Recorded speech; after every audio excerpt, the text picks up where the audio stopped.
मिर्गी एपिलेप्सी का रोग बहुत ही खतरनाक होता है। जिसको ये रोग हो जाता है वह जिंदगी में असहाय हो जाता है, पराधीन हो जाता है।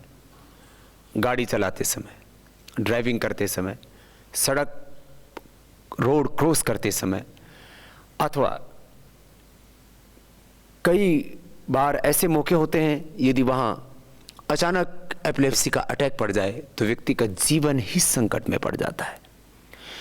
एलोपैथी में इसका कंट्रोल तो है लेकिन क्योर नहीं है, और लंबे समय तक एपिलेप्सी की मिर्गी की दवाई खाने से मेमोरी और डल हो जाती है, वीक हो जाती है, और फिर आदमी का दिमाग ही काम नहीं करता है।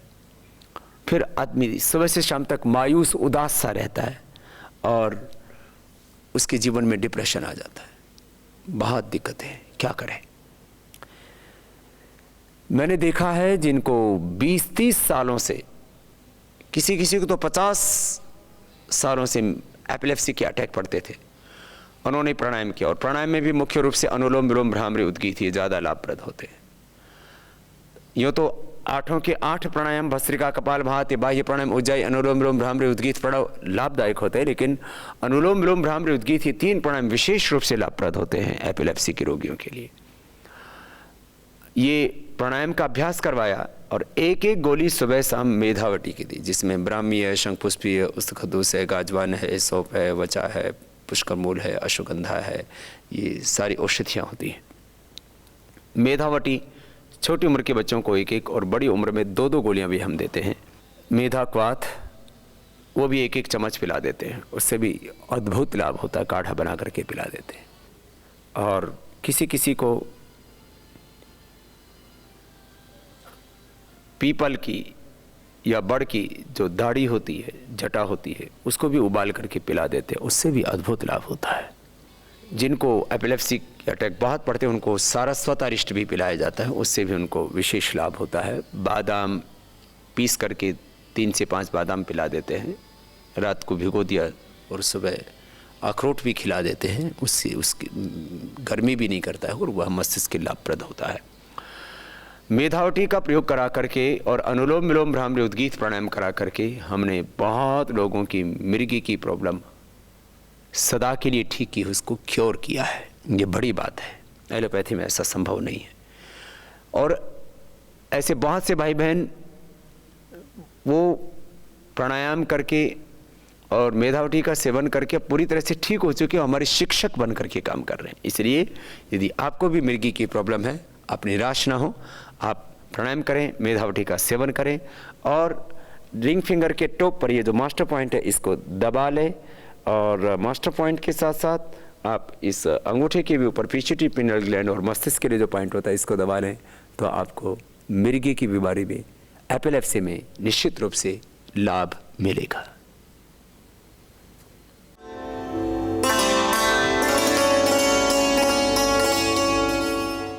शीत पित्त आर्टिकेरिया एक ऐसी प्रॉब्लम है जिसका एलोपैथी में कोई इलाज नहीं है। एलर्जी की गोली खा लेते तो कुछ देर के लिए आराम हो जाता है, फिर वापस वह शीत पित्त और ज़्यादा बढ़ता है। और मैंने देखा लोग 20, 30, 40, 50 सालों से जूझ रहे होते हैं, और जैसे ये खुजली चली और वो फिर और बढ़ जाती है, पूरे शरीर में फैल जाती है, हाथों में, पैरों में, और ये जितना बाहर फूलता है उतना अंदर फूलता है, और ये कई बार तो जानलेवा भी हो सकता है। इसमें कष्ट तो बहुत ज़्यादा होता ही है, ये आपके जीवन के लिए भी खतरा पैदा कर सकता है। इस शीत पित्त के लिए, आर्टिकेरिया के लिए बहुत साधारण से कुछ नुस्खे हैं, कुछ ऐसे उपाय हैं, उनको करके आप इससे छुटकारा पा सकते हैं। शीत पित्त के लिए घरेलू उपाय जो अक्सीर है, रामबाण है, जिससे 100% लाभ होता है, वह है 4-5 चम्मच घी, 4-5 चम्मच खांड और 4-5 काली मिर्च। काली मिर्च का पाउडर करके इस खांड और घी के साथ में मिला दें और इसको खा लें। खाते ही तुरंत शीत पित्त ठीक हो जाता है। और ऐसा आपने 2-3 बार ये प्रयोग कर लिया, जब भी आपको शीत पित्त होता, आर्टिकेरिया की प्रॉब्लम होती है, तो हमेशा के लिए परमानेंट क्योर हो जाता है शीत पित्त का रोग। ये एक दो पर नहीं, सैकड़ों नहीं हजारों लोगों पर अनुभव की भी बात आपको कह रहा हूं। यो शीत पित्त भंजन रस 10 से 20 ग्राम और हरिद्राखंड 100 ग्राम, इसको मिला लेते हैं, हरिद्राखंड को और शीत पित्त भंजन रस को, और एक एक 2-2 ग्राम, छोटी उम्र में 1 ग्राम, बड़ी उम्र में 2 से 3 ग्राम भी ले सकते हैं। इसको पानी के साथ खिला देते हैं, इससे भी शीत पित्त ठीक हो जाता है। जब बहुत खुजली चलती है तो नारियल के तेल में कपूर मिला करके लगा देते हैं, उससे भी शीत पित्त अच्छा हो जाता है। शीत पित्त में जब खुजली बहुत ही ज़्यादा होती है तो आप कायकल्पवटी और नीम घनवटी, गिलोय घनवटी, ये भी एक एक गोली खाली पेट या खाने के बाद ले सकते हैं। तो शीत पित्त इस आर्टिकेरिया से आप हमेशा के लिए छुटकारा पा लेंगे। ये शीत पित्त होता क्यों है? बॉडी का मेटाबॉलिज्म गड़बड़ होने से शीत पित्त होता है। फ्रिज में रखी हुई चीज़ें खाने से शीत पित्त होता है, बासी चीज़ें खाने से भी शीत पित्त होता है। इसलिए बासी चीज़ खाने से बचें, फ्रिज की चीज़ों से बचें, सादा पानी पिया करें, फ्रिज का पानी भी ना पिया करें। कोल्ड ड्रिंक्स, पेप्सी और कोका कोला, ये तो शरीर के लिए विष है, इससे बचें। और जिनको भी शीत पित्त है वे प्राणायाम भी निरंतर करें, क्योंकि जब ये क्रॉनिक शीत पित्त हो जाता है, क्रॉनिक आर्टिकेरिया की प्रॉब्लम हो जाती है, तो इसमें प्राणायाम करना बहुत ही ज़रूरी हो जाता है। तो भस्त्रिका 5 मिनट,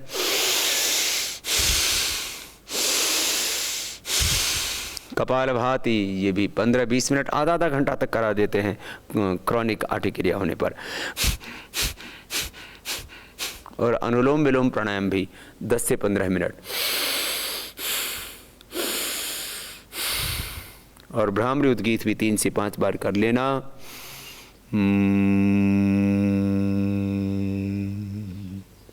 ओम। तो शीत पित्त इस आर्टिकेरिया से आप हमेशा के लिए छुटकारा पा लेंगे।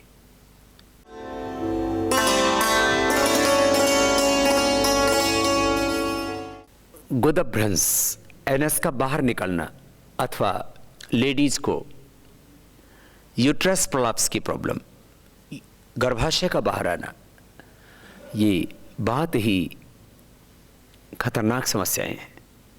इनकी कोई दवाई नहीं है, ऑपरेशन भी पूरा समाधान नहीं है। क्या करें? एक तो कपालभाति प्राणायाम करें धीरे धीरे।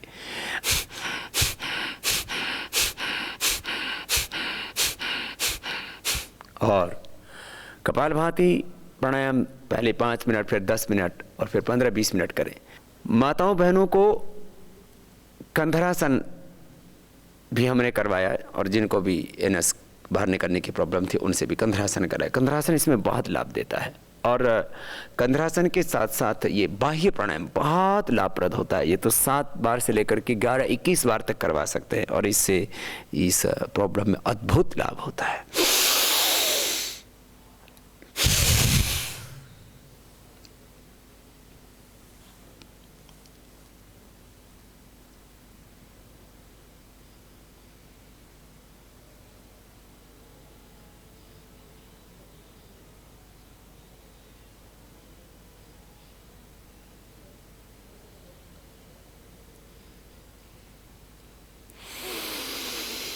जितना जिससे हो पाए, जिससे जितना बन पाए उतना ही कर लेना बाह्य प्राणायाम। बाह्य प्राणायाम पूरा भी ना हो तो मूल बंध लगा के रखना। ऐसे मूल बंध ऐसे लगातार आप आधा मिनट, 1 मिनट, 2 मिनट, 5, 10, 15 मिनट भी लगा सकते हैं। तो मूल बंध भी गुदभ्रंश में और गर्भाशय के बाहर निकलने के रोग में बहुत ही लाभप्रद होता है।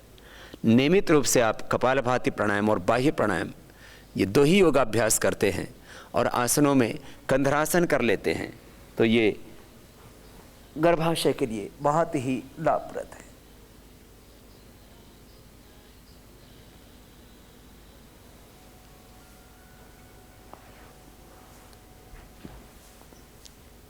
मैंने जिनको ये यूट्रस प्रोलैप्स की प्रॉब्लम थी, गर्भाशय बाहर निकलता था अथवा एनएस बाहर निकलती थी, उनको ये प्राणायाम करवाया।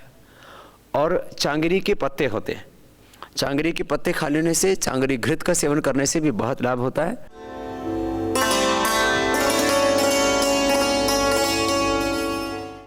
पीलिया जॉन्डिस एक ऐसी प्रॉब्लम है जो बच्चों से लेकर के बड़ों तक को किसी भी उम्र में हो जाता है, लेडीज़ हो या जेंट्स हो।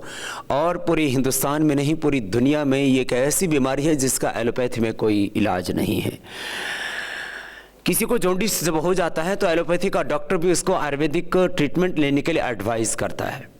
जॉन्डिस के लिए जो परंपरागत इलाज है, जो घरेलू नुस्खे हैं, वो बहुत ही प्रभावशाली हैं।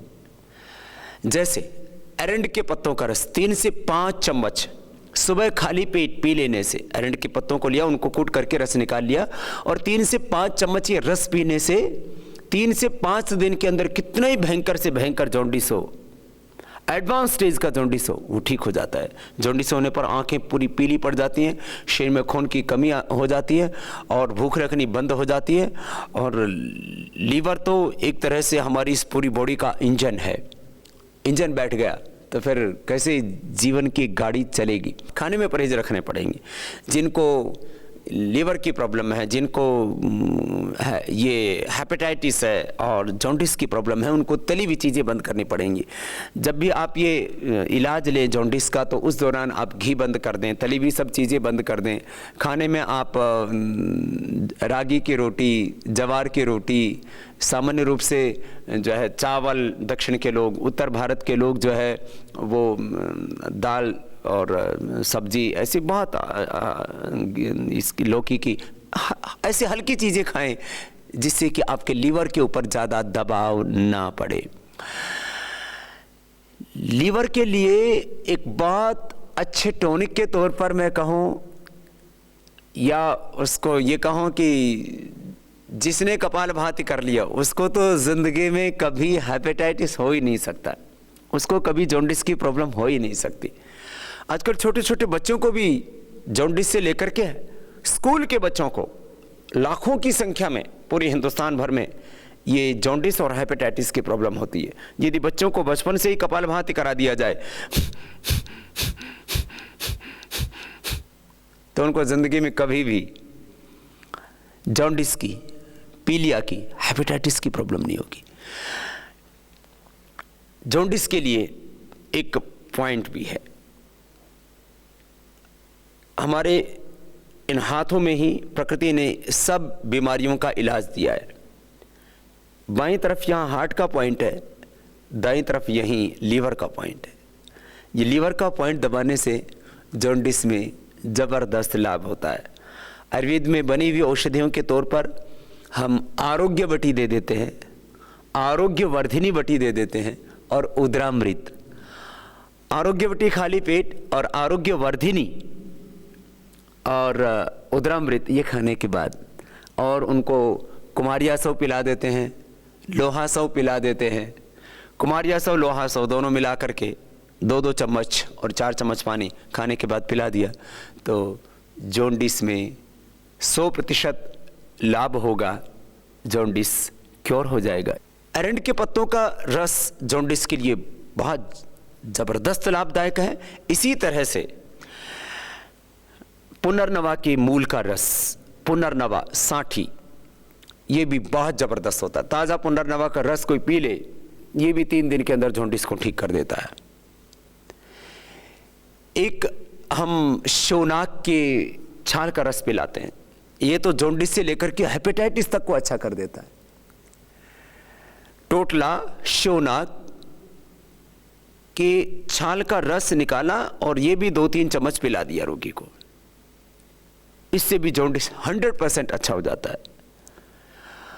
हम एक सर्वकल्प क्वाथ बनाते हैं जिसमें पुनर्नवा, मकोई और भूमि आंवला, इन तीनों को समान मात्रा में लेकर के इनका क्वाथ बनाते हैं और उसको जो है क्वाथ को उबाल करके पिला देते हैं। इससे भी जॉन्डिस 100% अच्छा हो जाता है। भूमि आंवला एक छोटा सा पौधा होता है, क्षुप होता है, जिसमें आंवले जैसे फल लगते हैं छोटे छोटे। ये पूरे हिंदुस्तान भर में होता है और बाहर के मुल्कों में तो हमने ज़्यादा नहीं इसको देखा है। इस भूमि आंवला से ज़्यादा कोई भी प्रभावशाली औषधि नहीं है लीवर टॉनिक के तौर पर।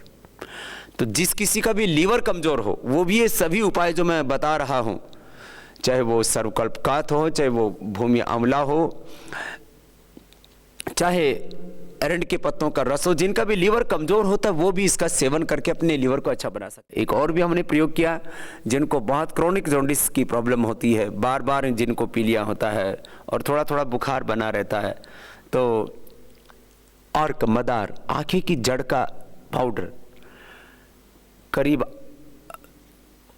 आधा ग्राम के आसपास, अर्क मदार उसकी जड़ का पाउडर ले लिया और आधा ग्राम के करीब उसको पानी के साथ सुबह सुबह खाली पेट दे दिया। कितना ही भयंकर जॉन्डिस हो और कितना ही पुराने से पुराना बुखार हो, इससे ठीक हो जाता है।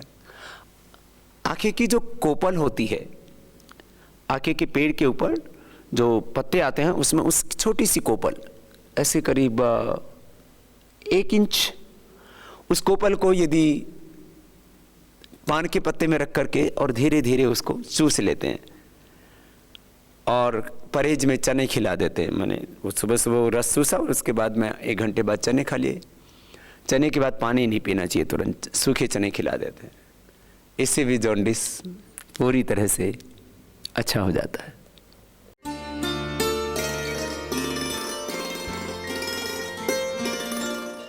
Hepatitis A, hepatitis B, hepatitis C, और हेपेटाइटिस जब बिगड़ जाता है तो लिवर सिरोसिस, और फिर लिवर सिरोसिस के बाद तो फिर लिवर ट्रांसप्लांट। यही मॉडर्न मेडिकल साइंस में इलाज है लीवर की बीमारी का। हेपेटाइटिस के लिए एलोपैथी में कोई मेडिसिन नहीं है। जो दवाइयाँ दी जाती हैं हेपेटाइटिस को कंट्रोल करने के लिए, पहली बात तो इतनी महंगी होती हैं कि गरीब आदमी ले ही नहीं सकता, और लेने के बाद भी हेपेटाइटिस क्योर तो होता नहीं। लेकिन हमने देखा जिनको hepatitis A, hepatitis B, hepatitis C था और वो क्रोनिक था, किसी को 1 साल से, किसी को 2-3 साल से, उनको भी हमने लगातार कपालभाति कराया 15 मिनट से लेकर के आधे घंटे तक, और ये हमने पाया कि आधा घंटा कपालभाति करने से हेपेटाइटिस की प्रॉब्लम 100% क्योर होती है। विज्ञान की कसौटी पर योग सिनर्जी विद मेडिकल साइंस, ये पुस्तक में हमने उन रोगियों के डेटा दिए हैं जिनको पहले हेपेटाइटिस था और बाद में हमने क्योर किया। और हमारे तमाम पतंजलि चिकित्सालय और आरोग्य केंद्रों पर भी हम इसके लिए औषधि भी उपलब्ध कराते हैं, और हम 99% पूरी प्रामाणिकता के साथ इस बात को कहते हैं। 1% कोई बहुत ही क्रोनिक केस हो तो उनको वक्त लग जाता है, लेकिन वो भी ठीक होते हैं। लेकिन 3 से 6 महीने के अंदर ही कैसा ही क्रोनिक हेपेटाइटिस हो वो ठीक हो जाता है। बस कपालभाति 15 मिनट से लेकर के आधे घंटे तक करना, सर्वकल्प क्वाथ सुबह शाम खाली पेट पीना, कुमारियासव या लोहासव खाने के बाद पीना, और क्योंकि लीवर बहुत कमज़ोर हो जाता है ऐसी अवस्था में उसको कामदुधा रस 10 ग्राम, मोती पिष्टी 2 से 4 ग्राम, स्वर्ण वसंत मालती रस भी उसको 1 से 2 ग्राम दे देते हैं, और गिलोई सत, अमृता सत भी इसमें लगभग 10 ग्राम मिला देते हैं। और जैसे रोगी की अवस्था होती है उसके अनुसार उसको स्वर्णमाक्षी का भस्म या पुनर्नवादी मंडूर भी उसको देते हैं। और ये सब पाउडर जो अभी बताई इनको मिला करके आधा ग्राम सुबह शाम खिला देते हैं। खाने के बाद फिर उद्रामृत, आरोग्यवर्धिनी वटी और आरोग्यवटी जो गिलोय, तुलसी और नीम को मिला करके बनाते हैं, ये किसी भी तरह के बॉडी के इन्फेक्शन को दूर करने में बहुत बड़ा रोल निभाती है। ऐसे भी जिनका लीवर कमज़ोर हो, हेपेटाइटिस हो या बार बार जॉन्डिस होता हो, भूख न लगती हो, उनके लिए व्हीट ग्रास जूस बहुत बढ़िया काम करता है। हमने देखा जिनको भी क्रोनिक हेपेटाइटिस था उन सबको हमने गेहूं का, जवारा और एलोवेरा का रस पिलाया। इसमें थोड़ा गिलोय का भी रस पिला देते हैं तो हमारे इम्यून सिस्टम को भी अच्छा बना देती हैं। तो एलोवेरा का जूस 25 से 50 ml, व्हीट ग्रास गेहूं का, जवारे का रस ये भी 25 से 50 ml, और करीब 1 फीट की गिलोय की डंडी उसका कूट करके रस निकाल करके पिला देते हैं तो हेपेटाइटिस क्योर हो जाता है। शोनाक रात को भिगो करके और सुबह उसका पानी पिला देते हैं, सूखा हो तो, और ताज़ा हो तो उसको ताज़ा रस ही पिला देते हैं। ये भी ज़बरदस्त लाभ करता है हेपेटाइटिस में।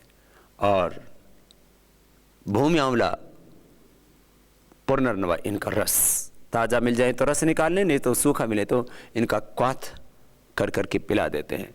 तो हेपेटाइटिस 100% क्योर हो जाता है। और हेपेटाइटिस के लिए ये लीवर का पॉइंट भी बहुत ही लाभप्रद होता है। खाने पीने में परहेज उनको करने ही होंगे। और कपालभाति प्राणायाम भी हेपेटाइटिस के रोगी धीरे धीरे करें, तेजी से न करें।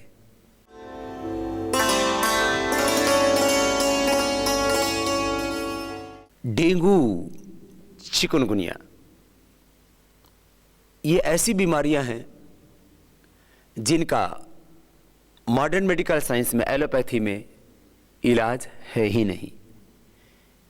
जब भी किसी को डेंगू या चिकनगुनिया होता है तो एलोपैथी में सिम्टोमेटिक ट्रीटमेंट देते हैं। आयुर्वेद में हम सिस्टम को अच्छा करते हैं। अर्थात जब किसी को डेंगू होता है तो उसको बुखार हो गया तो बुखार के लिए दवाई दे देंगे, दस्त हो गया तो दस्त के लिए दे देंगे दवा, उल्टी होगी तो उल्टी के लिए दवा दे देंगे। लेकिन डेंगू में जो प्लेटलेट्स कम होते हैं और उसी के कारण से फिर आदमी की मौत हो जाती है, उसके लिए एलोपैथी में कोई दवाई नहीं है। प्लेटलेट्स चढ़ा भी देते हैं तो फिर डाउन चले जाते हैं, तो क्या करें। तो ऐसी अवस्था में गेहूं के जवारे का रस, एलोवेरा का रस और गिलोय का रस, ये 3 रस पिला दें। और यदि तीनों एट अ टाइम ना मिल पाए तो एलोवेरा जूस तो आपको पतंजलि का ही तैयार मिल जाता है, और गिलोय की गोली भी आपको तैयार मिल जाती है। ताज़ा गिलोय भी पूरी हिंदुस्तान में इसको कहीं गुड़ूची बोलते हैं, कहीं गुर्च बोलते हैं, कहीं गड़ो बोलते हैं, कहीं तीपा तिगा बोलते हैं। पूरे देश भर में गिलोय मिलती है। इस गुड़वेल, गुर्च, अमृता, इसका रस ये प्लेटलेट्स को एकदम से बढ़ा देता है। ताज़ा मिल जाए तो सबसे अच्छा, नहीं तो गिलोय के हम गिलोय घनवटी गोली भी बनाते हैं और गिलोय का क्वाथ भी हम उपलब्ध कराते हैं। गिलोय का क्वाथ मिले तो उसको उबाल करके उसका काढ़ा बना लेना चाहिए, नहीं तो गिलोय की गोली ले लेनी चाहिए। ये एलोवेरा ये भी तुरंत जो है प्लेटलेट्स को बढ़ा देता है। हमने तो देखा है जिनका 2-4 हज़ार पर भी प्लेटलेट्स आ गया था। और एप्लास्टिक एनीमिया जैसी प्रॉब्लम जिनको हो गई थी, किसी किसी बच्चों को ऐसे ही प्लेटलेट्स कम हो जाते हैं, लेडीज़ को भी किसी को प्लेटलेट्स कम हो जाते हैं, तो उनके शरीर में कहीं पर भी चोट लग जाए, ऐसे दबा दें तो उनको काला काला निशान पड़ जाता है ऐसे शरीर में, तो समझ लो कि आपके शरीर में प्लेटलेट्स की कमी और ब्लीडिंग यदि शरीर में से रुकती नहीं है कहीं से भी, तो भी प्लेटलेट्स की कमी के कारण से अक्सर ये होता है। और इसका एकमात्र इलाज है घृत कुमारी, एलोवेरा, गिलोय और गेहूं का जवारा। इसमें पपीते के पत्तों का रस भी बहुत ज़बरदस्त लाभ करता है। पपीते के पत्तों का रस भी ऐसे ही करीब 1-2 पपीते के पत्ते ले लिए, उनको कूट लिया और थोड़ा सा पानी भी मिला दिया, तो आधा कप ये सुबह, आधा कप शाम को खाली पेट पिला दिया। ऐसा करने से डेंगू अच्छा हो जाता है। डेंगू के रोगियों का प्लेटलेट्स बढ़ाने के साथ साथ उनका टेम्परेचर कम करने के लिए, उनका फीवर कम करने के लिए भी गिलोय बहुत बड़ी भूमिका निभाती है। इसके साथ साथ हमने एक ज्वरनाशक क्वाथ और ज्वरनाशक वटी भी बनाई है, वो भी साथ में ले लें तो बुखार भी ठीक हो जाएगा, डेंगू भी पूरी तरह से ठीक हो जाएगा। प्लेटलेट्स एक दिन में ही 5-5, 10-10 हज़ार बढ़ने लगते हैं। तो आपने पहले ही दिन ये गिलोय का, घृत कुमारी का, गेहूं का जवारे का सेवन करवाया और आप देखेंगे और ये पाएंगे कि प्लेटलेट्स 5-7 दिन के अंदर ही लाखों की संख्या में बढ़ जाएंगे। करीब 3 से 4 लाख के बीच रहने चाहिए, तो आपके प्लेटलेट 100% नॉर्मल होंगे और डेंगू अच्छा हो जाएगा।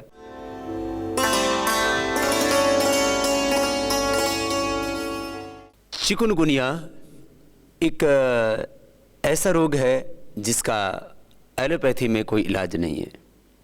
चिकनगुनिया होने पर एक तो बुखार बहुत दिनों तक रहता है और सबसे बड़ी परेशानी ये होती है कि उसमें हाथ पैरों में, हड्डियों में दर्द होने लगता है और कहीं इसको बंदरगुनिया बोल देते हैं, कहीं और अलग अलग नामों से इसको लोग जानते हैं। ऐसा बुखार होता है जिसमें आदमी का पूरा शरीर दुखने लगता है और बाद में अर्थराइटिस जैसी स्थिति हो जाती है और आदमी ठीक से चल फिर नहीं पाता है।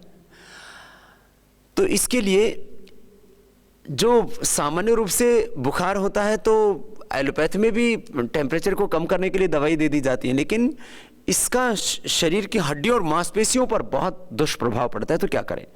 तो इसमें एक तो गिलोय की गोली, गिलोय घनवटी के नाम से हम तैयार करते हैं पतंजलि में, 2-2 गोली सुबह शाम खिला सकते हैं, बच्चों को 1-1 गोली खिला सकते हैं। इससे बुखार भी कम होगा और साथ में ये हड्डियों पर और मांसपेशियों पर प्रभाव भी इसका कम हो जाएगा। जब चिकुनगुनिया ज़्यादा बढ़ जाता है तो पूरा शरीर बेकार हो जाता है और अर्थराइटिस जैसी स्थिति बन जाती है। तो ऐसी अवस्था में अश्वगंधा के कैप्सूल, शिलाजीत रसायन, चंद्र प्रभावटी, ये भी ज़बरदस्त लाभ करते हैं। और किसी को लंबा चिकुनगुनिया चल गया हो, अर्थात चिकुनगुनिया लंबे समय तक शरीर में यदि रह जाता है तो फिर और ज़्यादा तकलीफ होती है। तो ऐसी अवस्था में चंद्र प्रभावटी, शिलाजीत रसायन के साथ साथ उसको कैशोर गुग्गुल भी दिया जा सकता है और उसका भी रिजल्ट हमने बहुत ज़बरदस्त देखा है। 100% चिकुनगुनिया अच्छा हो जाता है। चिकुनगुनिया के रोगी को यदि किसी भी दवा से बुखार भी न उतर रहा हो तो गिलोय के साथ साथ उसको ज्वरनाशक क्वाथ, ज्वरनाशक वटी और महासुदर्शन घनवटी भी दे सकते हैं। महासुदर्शन चूर्ण थोड़ा ज़्यादा कड़वा होता है, इसलिए महासुदर्शन चूर्ण सब लोग नहीं खा सकते, तो महासुदर्शन घनवटी ले सकते हैं जो हम तैयार करते हैं। तो ये आयुर्वेद का इलाज चिकुनगुनिया में 100% लाभप्रद है। जिनको भी चिकुनगुनिया की प्रॉब्लम है वो धीरे धीरे 8 प्राणायाम जरूर किया करें। भस्त्रिका, धीरे धीरे कपालभाति, ये भी 5, 10, 15 मिनट धीरे धीरे। बाह्य प्राणायाम, उज्जाई, ये गले और थायराइड के लिए भी अच्छा होता है। अनुलोम विलोम, भ्रामरी और उद्गीत, प्रणव प्राणायाम, ये सब करने से चिकुनगुनिया कि रोगी का पूरा बॉडी का मेटाबॉलिज्म अच्छा हो जाता है और इसके शरीर में किसी भी तरह का दर्द नहीं रहता है।